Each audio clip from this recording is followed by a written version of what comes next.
हर कहानी, चाहे वह इंसान की हो या भगवान की हो या फिर भूत की कहानी हो, यह सब कहानी दोहरे समझ को दर्शाती है। एक समझ वह है जिस रूप में व्यक्ति कहानी को समझते हैं तथा दूसरी वेशभूषा में जो कहानी असल में समझाना एवं बतलाना चाहती हो। ऐसी ही एक भूत की कहानी आपको डराने के लिए प्रस्तुत किया जा रहा है। इसमें डर तो है ही, साथ में प्रेम के मायने को परोसा गया है। यह कहानी है राजेश और सुमित्रा की, उनके प्यार की, उनके मिलन की और एक उनके साथ उनके भीतर पनपने वाली एक प्रेत आत्मा की। चलिए कहानी की ओर बढ़ते हैं। कसौली से जुड़ी एक डरावनी कहानी। राजेश और सुमित्रा एक ही कॉलेज में एक साथ ही क्लास में पढ़ते थे। राजेश अपने पिता की तरह राजनीति में बेहद रुचि रखता था और कॉलेज में छात्र नेता में सबसे प्रबल था। उसके पिता देश के केंद्र सरकार के मंत्रिमंडल में उच्च स्थान रखते थे। राजेश जितना अधिक नेता में प्रबल था उतना ही वो लड़कियों का दिल जीतने में भी प्रबल था।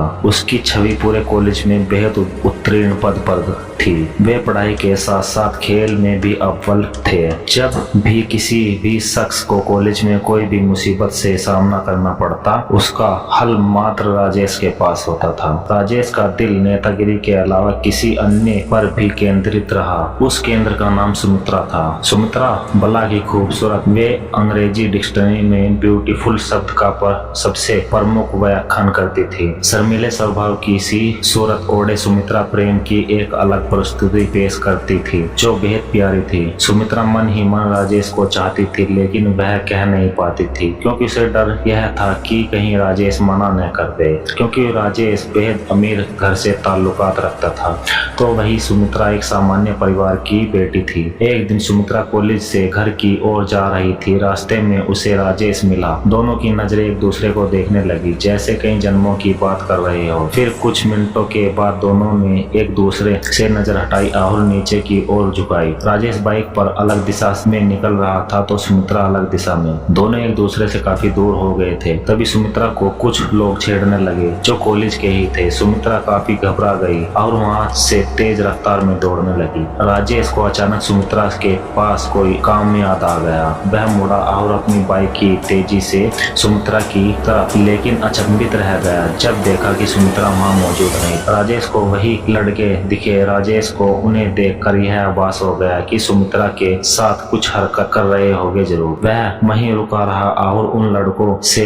बात करके उन्हें सभी को भेज दिया। कॉलेज के सब लड़के राजेश से डरते थे क्योंकि वह किसी के साथ भी अन्याय नहीं सहन कर सकता था। जैसे ही वह गए, राजेश ने सुमित्रा को ढूंढने की कोशिश करी, लेकिन वह काफी देर तक नहीं मिली। परंतु जैसे ही वह वापस जा रहा था तभी उसको कुछ रोने की आवाजें आने लगी। यह आवाज एक गली में से आ रही। राजेश ने उस गली की तरफ मुड़कर देखा तो सुमित्रा को पाया। सुमित्रा काफी भयभीत थी। राजेश ने उसे अपनी बाहों में ले लिया और उसे भरोसा दिलाया कि वह उसे कुछ नहीं होने देगा। समय बीतने लगा और दोनों के प्रेम को अब नए रिश्ते की डोर में बांधने की बातें होने लगी। सुमित्रा और राजेश दोनों का विवाह होने नक्की हुआ। सुमित्रा ने बताया वह अनाथ है, उसका कोई नहीं, वह अकेली रहती है घर पर। इस पर कईयों ने राजेश के घर से आपत्ति दर्ज करी, लेकिन राजेश का सुमित्रा के प्रति प्यार देखकर वह शादी कराने को राजी हो गए। उनकी जो शोर से शादी संपन्न हुई। दोनों एक दूसरे से बहुत खुश थे। 3 अगस्त इस तारीख का प्लान बनाकर दोनों अपना हनीमून मनाने हिमाचल प्रदेश के शहर कसौली पहुंचे। कसौली के प्रसिद्ध रेस्टोरेंट कसौली पैराडाइज में अपने प्यार भरे क्षण बिताने के लिए वे वहां के मैनेजर से एक कमरा लेते हैं। राजेश ने सुमित्रा से कमरा चुनने को कहा। वह रेस्टोरेंट 5 मंजिल था। सुमित्रा ने सुझाव दिया कि कमरा तीसरे मंजिल पर ही ले गए। ऐसा उसने इसलिए कहा था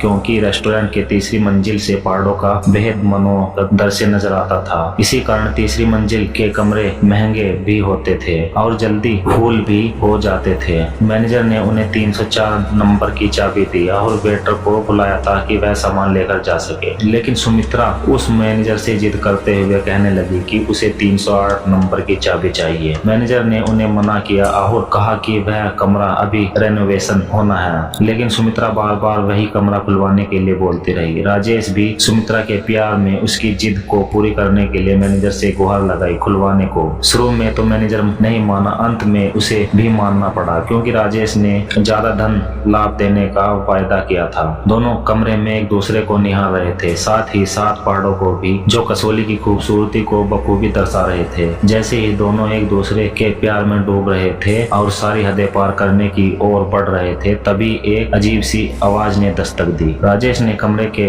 हर एक कोने में देखा कि कहीं कोई खिड़की खुली न रह गई हो। वह उठा लेकिन खिड़की कोई भी खुली नहीं थी, पर फिर भी उसे किसी के चलने की आवाज पूरे कमरे में सुनाई दे रही थी। वह डर के मारे बेड पर मुड़कर देखने लगा, लेकिन वह देखकर अचंभित रह गया। वहाँ सुमित्रा मौजूद नहीं थी। वह डर की सीमा को लांघ चुका था। पूरे कमरे में वह अब सुमित्रा चिल्लाने लगा। कमरे के बाहर जाने की कोशिश करता, लेकिन कमरा मानो किसी ने बाहर से बंद कर दिया हो। यह पहली बार था कि राजेश डर के मारे रोने लगा। अचानक से उसे कमरे के बाथरूम में पानी चलने की आवाज आती है। वह दौड़ते हुए बाथरूम की तरफ पहुंचता है। जैसे ही वह उधर पहुंचता है, पानी की आवाज बंद हो जाती है। राजेश, जानू कहाँ ढूंढ रहे हो मुझे? आओ मेरे पास, सुमित्रा की आवाज। राजेश देखता है कि सुमित्रा बालकनी में खड़ी होती है। जैसे ही राजेश डर के मारे उससे लिपटने के लिए बढ़ता है, सुमित्रा एकदम से गायब हो जाती है और राजेश पहाड़ से नीचे गिर जाता है और उसकी मौत हो जाती है। अगले दिन उसकी लाश पहाड़ से बरामद होती है। इंस्पेक्टर रणदीप सिंह को तहकीकात करने की जिम्मेदारी मिलती है। उस लाश के पोस्टमार्टम रिपोर्ट के मुताबिक राजेश मौत से पहले उसकी धड़कन काफी तेज चल रही थी। इंस्पेक्टर सुमित्रा को ढूंढने की कोशिश करते हैं, लेकिन उन्हें सुमित्रा का कहीं पता नहीं चलता। मैनेजर ने इंस्पेक्टर सीसीटीवी कैमरे की फोटोज मांगता है, परंतु वह रिकॉर्डिंग देखकर परेशान हो जाता है। सीसीटीवी कैमरे में सुमित्रा की कोई फोटो दिखा नहीं रही थी। इंस्पेक्टर को यह मैनेजर की चाल लगती है। इंस्पेक्टर राजेश के घर पर उसकी मौत की खबर लेकर पहुंचता है। सभी परिवार वाले आहत हो जाते हैं। इसी वक्त राजेश का भाई इंस्पेक्टर से सुमित्रा के बारे में पूछता है। इंस्पेक्टर कहता है कि कमरे में तो हमें कोई नहीं मिला। सब घर वाले कहते हैं कि राजेश और सुमित्रा का हाल ही में विवाह हुआ था। इंस्पेक्टर ने उन्हें सुमित्रा के परिजनों को फोन करने को कहा। इंस्पेक्टर को फिर पता चला कि सुमित्रा का तो कोई है ही नहीं। वह कॉलेज में भी पता करने गया तो पता चला कि कॉलेज में सुमित्रा नाम की कोई लड़की ने कभी एडमिशन ही नहीं लिया था। वह वाकई में ही एक भूत थी। दोस्तों, कहानी आपको कैसी लगी प्लीज हमें कमेंट में बताइएगा, और ऐसी कहानी सुनने के लिए प्लीज हमारे चैनल को लाइक एंड सब्सक्राइब कीजिएगा। दोस्तों, आप सभी लोग बड़े यूट्यूबर को सपोर्ट करते हैं, प्लीज यार छोटे यूट्यूबर को भी सपोर्ट करना चाहिए आप लोगों को। मिलते हैं अगली नेक्स्ट वीडियो में, तब तक के लिए धन्यवाद।